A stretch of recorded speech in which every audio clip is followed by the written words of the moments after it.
everybody, it's me, Miss Carrie, again. I'm here for week, I'm gonna say 9. I'm gonna help you guys through this tutorial and then you guys can follow along. So today we're looking at one of my favorite artists, Piet Mondrian. We're gonna go ahead and recreate a mini version of his artwork. So I'm gonna bring you guys down to show you the material. Just like that. So inside your box that I sent for this week, you're gonna each have a little canvas, and I already pre-taped them all for you. You're also going to have some little squares. These would be in a brown paper bag. You're gonna need your 3 primaries that I sent a few weeks back. And then I also sent these plates, and you're going to need a cup or a glass of water from your classroom, and I sent a few brushes. So we're gonna go ahead and get started right away. How I would set up the painting situation for each table, and I'm pretty sure I sent enough plates if I remember the number of tables in your classrooms. So on each plate, you're gonna put some of that primary that I sent. So I put some red on this plate. Clean off my brush. These plates are a little tricky sometimes, so just peel them back, bear with the plates. I'm going to put some yellow on another plate.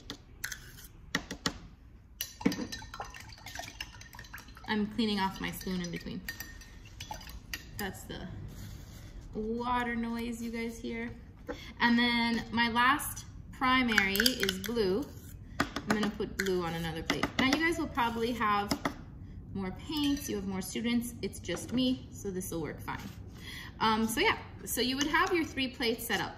I would set them up in the center of the table, just lined up like this. So each student can reach and make their own choice.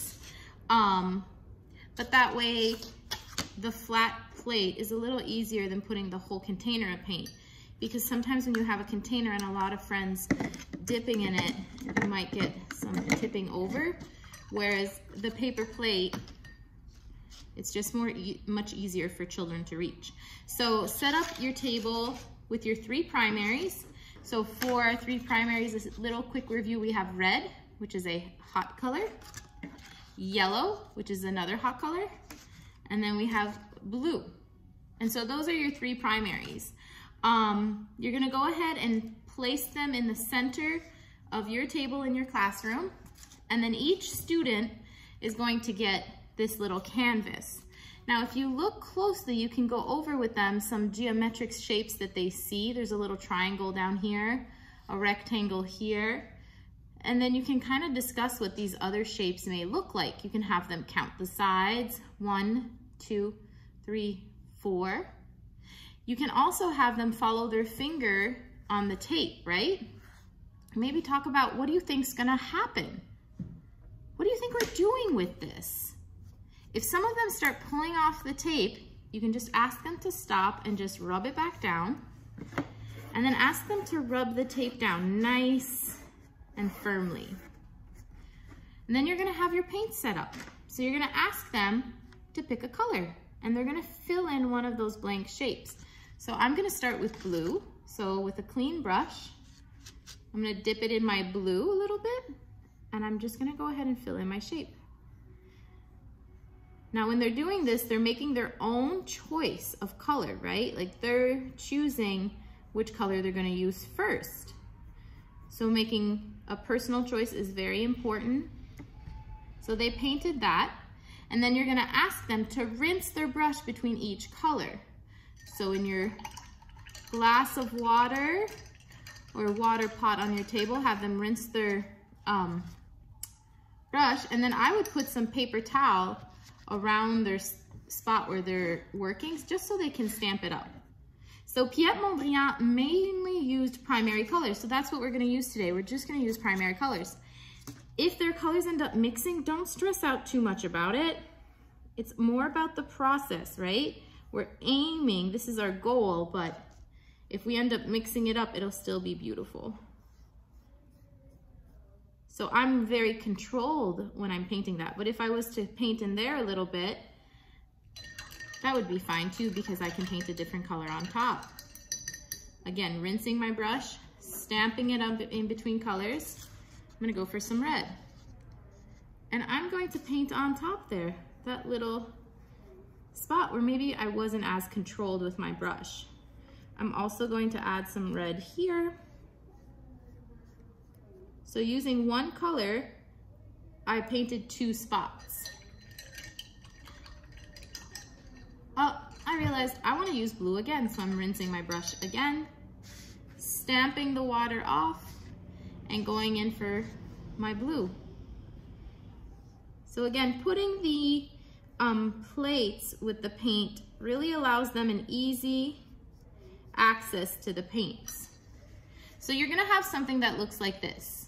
If your students painted on the tape, again, don't worry too much about that. So you'll go around, we are all finished with the plates, with the paint. You can have them clean that up. I would leave their little paper towel because they might want to rinse their hands a little bit. Ask them to tidy up their space. And then you're going to help them pull the tape. So some of them, the tape is taped to the back. So if it is, just ask them to use their nails and kind of scratch that off. Just like this. They're gonna pull up their tape and then just pull it off. It comes off nicely. Oh, this one's a little tricky. So if that happens, just kind of have them play with the tape. And you guys can do this also for them if you have the time or you want to. I would send them to go wash their hands, and then while they're washing their hands, you guys can remove their tape. So now they have a pattern, or not really a pattern, I guess, more of like some white lines, right?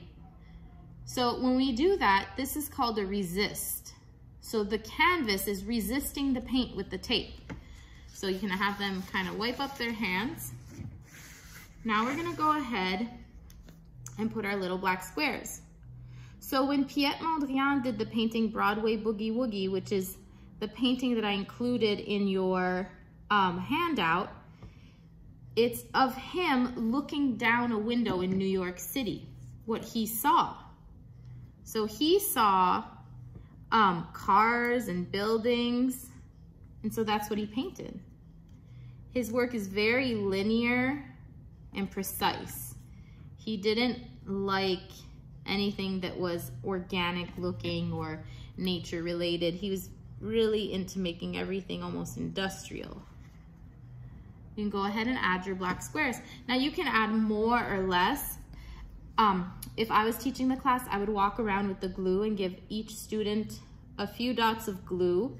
I like it on the buildings, but you can also put it on that white tape area.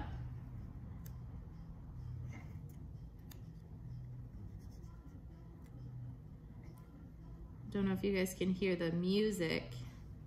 We just found out who the new president is here in Bucktown. I think, well, everywhere, I guess.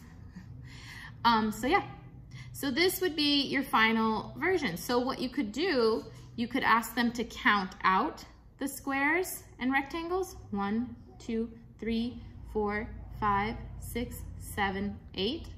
You can ask them what it looks like from above. So to me, this looks like a road with some buildings, but you can kind of take your own take on it too. Maybe some friends will see something more like a robot. Maybe other friends will see a face. There's no right or wrong. So again, I hope you enjoy this project. If you have any questions, I guess, reach out, but I'll have all the other instructions and a little more of a printout on Piet Mondrian that you guys can share with your students. Other than that, have a great week and I'll see you in the next video. Bye.